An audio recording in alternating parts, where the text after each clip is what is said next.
নমস্কার বন্ধুরা, আমি সুদীপ্তা। আজকে আমি তোমাদের সাথে কাঁচা কলার কোপ্তার রেসিপি শেয়ার করব। তো চলো পুরো ভিডিওটা দেখতে থাকো, কেউ ভিডিওটা স্কিপ করবে না। তো দেখো বন্ধুরা, আমি কাঁচা কলাটাকে কুকারে সিটি মেরে নিয়েছি, 3টা সিটি মেরে এটাকে বয়েল করে নিয়েছি। তো চলো প্রথমে আমি কলাটা চুলে নেব।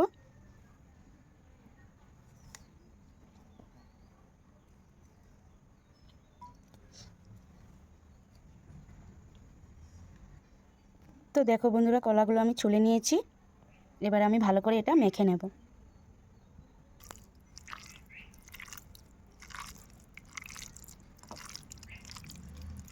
তো দেখো বন্ধুরা, এখানে আমি ছোলার ডালটা ভিজিয়ে বেটে নিয়েছি। তো এবার এটাও আমি কলার মধ্যে দিয়ে দেব।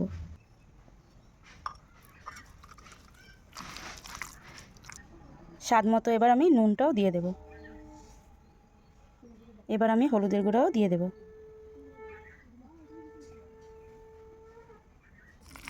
ভালো করে আমি এবার মেখে নেব।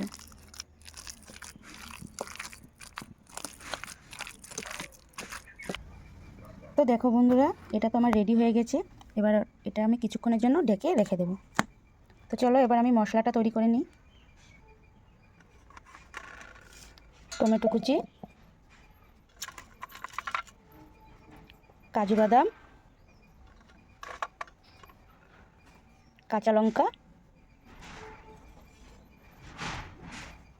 শুকনো লঙ্কা, এটা এবার আমি পেস্ট করে নেব। তো দেখো বন্ধুরা, মশলা আমি পেস্ট করে নিয়েছি। এখানে আমি আলুটাও কেটে নিয়েছি এভাবে করে। তো চলো পুরো রেসিপিটা দেখতে থাকো। তো এবার বন্ধুরা আমি উনুনটা ধরিয়ে নেব।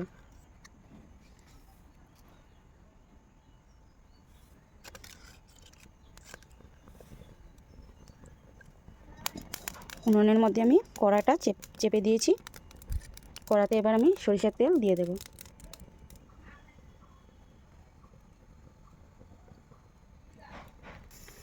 তো দেখো বন্ধুরা, তেলটা গরম হয়ে গিয়েছে। এবার এর মধ্যে আমি কোপ্তাগুলো ভেজে নেব।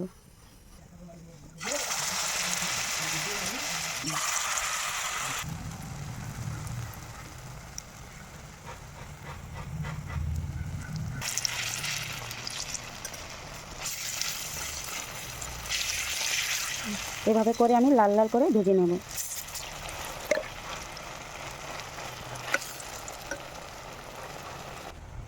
তো দেখো বন্ধুরা, এগুলো হয়ে গেছে। এবার আমি তুলে নেব।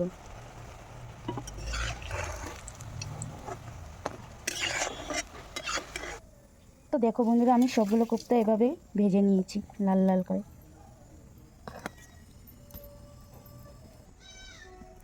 এবার আমি আলুগুলো লাল লাল করে ভেজে নেব।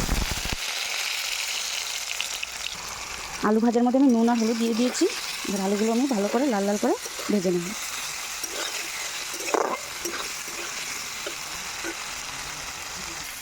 তো দেখো বন্ধুরা, আলুগুলো লাল হয়ে গেছে। এবার আমি আলুগুলো তুলে নেব।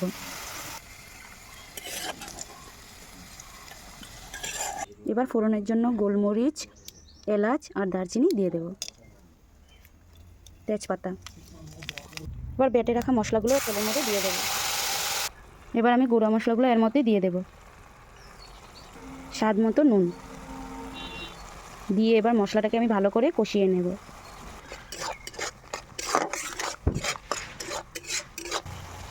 দেখো বন্ধুরা, মশলা থেকে তেল ছেড়ে দিয়েছে। এবার আমি পরিমাণ মতো জল দিয়ে দেব।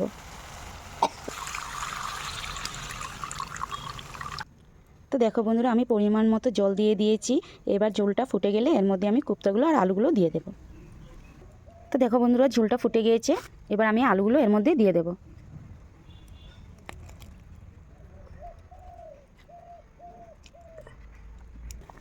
এবার আমি কাঁচা কলার কোপ্তাগুলো এর মধ্যে দিয়ে দেব।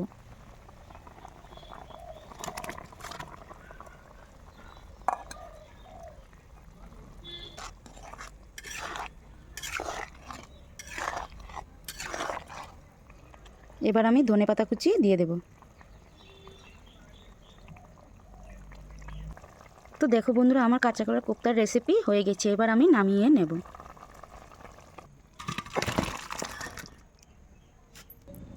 এবার আমি এক চামচের মতো ঘিটাও দিয়ে দেব। ঘিটা দিলে খেতে দারুণ লাগে। বন্ধুরা, আমার রেসিপি যদি তোমাদের ভালো লাগে তো প্লিজ আমার চ্যানেলটাকে সাবস্ক্রাইব করে দিও, একটা লাইক কমেন্ট শেয়ার। সবাই ভালো থেকো, সুস্থ থেকো। চলো টাটা, বাই বাই।